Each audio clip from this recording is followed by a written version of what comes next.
Dalawang issue pala ang dahilan kung bakit nagtatampo at parang nadadala na si dating Governor Chavez Singson sa pagtulong kay Pangulong Marcos o kahit daw sino pang Marcos. Kasi lumalabas ngayon na ipinangako or inaasahan ni Chavez Singson na yung kanyang pamangkin ay ilalagay daw ni Pangulong Marcos bilang direktor lang ng PCSO. Pero hindi daw nangyari. Nanghingi daw siya ng maraming mga schedule o appointment, hindi daw siya binigyan ng pagkakataon tungkol dyan. Kaya nagtampo siya. Pangalawa, nung daw unang-unang magbiyahe sa abroad si Pangulong Marcos kasama si Chavez Singson, hindi man lang daw siya ni-recognize. Hindi man lang daw siya binanggit sa stage na siya ay kasama. Isa yon. So alam nyo, hindi mo rin masisi si Chavez Singson dahil talaga namang malaki ang naitulong nito sa presidential election ng 2022 dahil kanyang mga sasakyang eroplano at iba pa, presidente ng liga o samahan ng mga mayor sa buong bansa. So financially at eroplano ginamit para sa kanyang biyahe. Araw-araw din sila magkasama nung before election.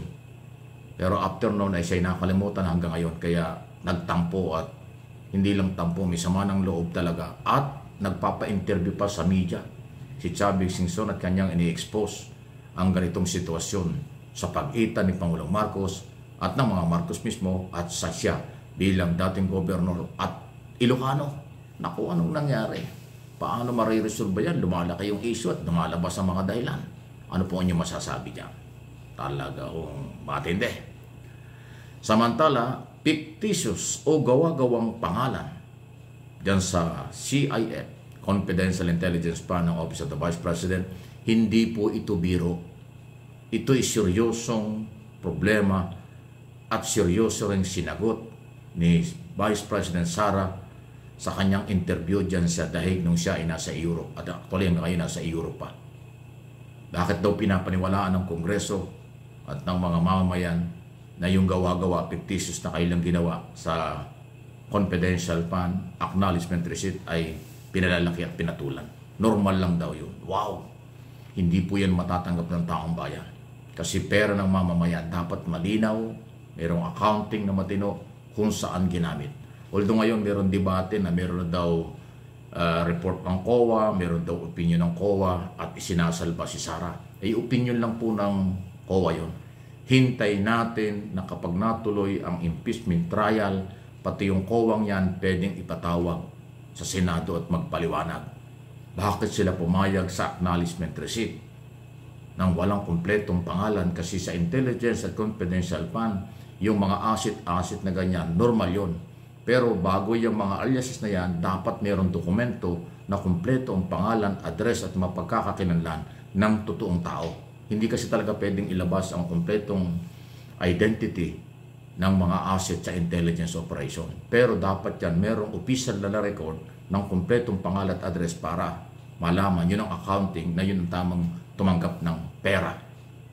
Hindi pwedeng alias-alias lang na Pampano, Asim Suka, Piatos at kung ano-ano. Hindi yun katanggap-tanggap. Ang naniniwala lang dun sa ganong sistema ay yung kanilang mga taga-suporta.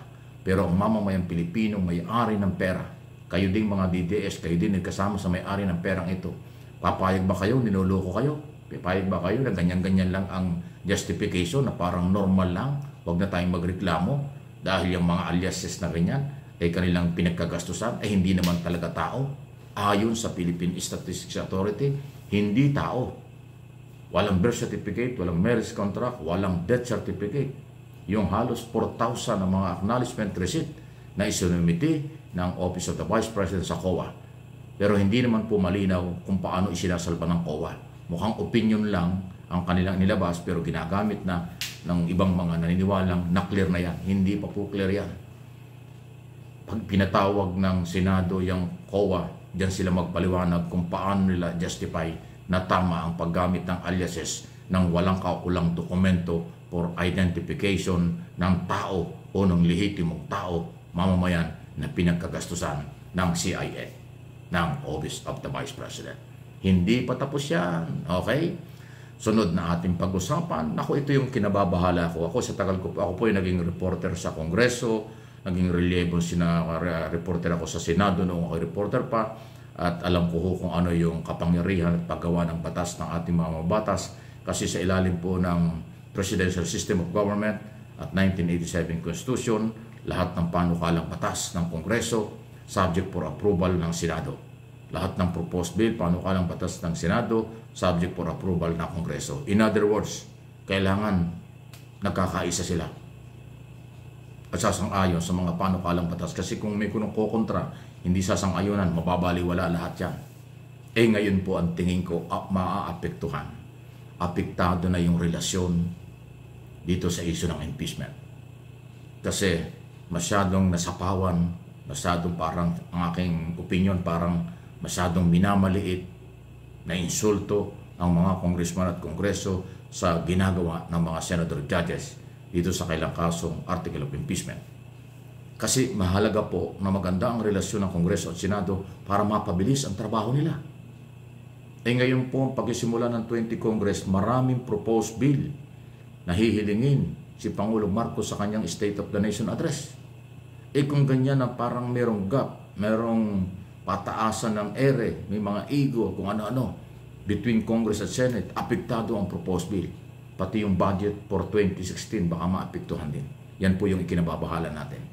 Don't panic, sinasabi ko lang po ito, mahalaga yung relationship, mahalaga yung parliamentary courtesy, pagrespeto sa bawat isa. Pero kung nagsasapawan, walang respeto sa isa't isa, apektado ang paggawa ng batas. This coming 20 Congress, tandaan nyo, hindi magiging batas ang isang panukala, kahit anong ganda niyan, kung walang suporta ang isa't isa between mababa at mataas na kapulungan, upper and lower chamber, o Philippine Senate, madalit sabi, Philippine Congress. Pag sinabing Philippine Congress under 1987 Constitution, iisa yan. Kung patuloy pong umiinit ito dahil lang may mga senador pro Duterte, may mga congressman pro Duterte, abay dapat to isa-isang tabi ang personal na issue. Dapat magkasundo dahil katarungan ang kailangan, katotohanan. Pangalawa, yung mga panukalang mahalagang batas sa susunod na kongreso na malapit na magsimula, dapat ma-aproban yan. Pero kung mag-iipitan, walang coordination dahil may samaan ng loob, dahil merong ego na umiiral sa kanila, ang apektado again ay ang mamamayang Pilipino. Yan po pinaparating ko para malaman nyo. Baka sabihin yung okay lang, hindi okay. Sa akin pong opinion, kapag merong gap ang dalawang kapulungan dahil apektado ang performance at kanilang trabaho. Please like and share na ating video ito.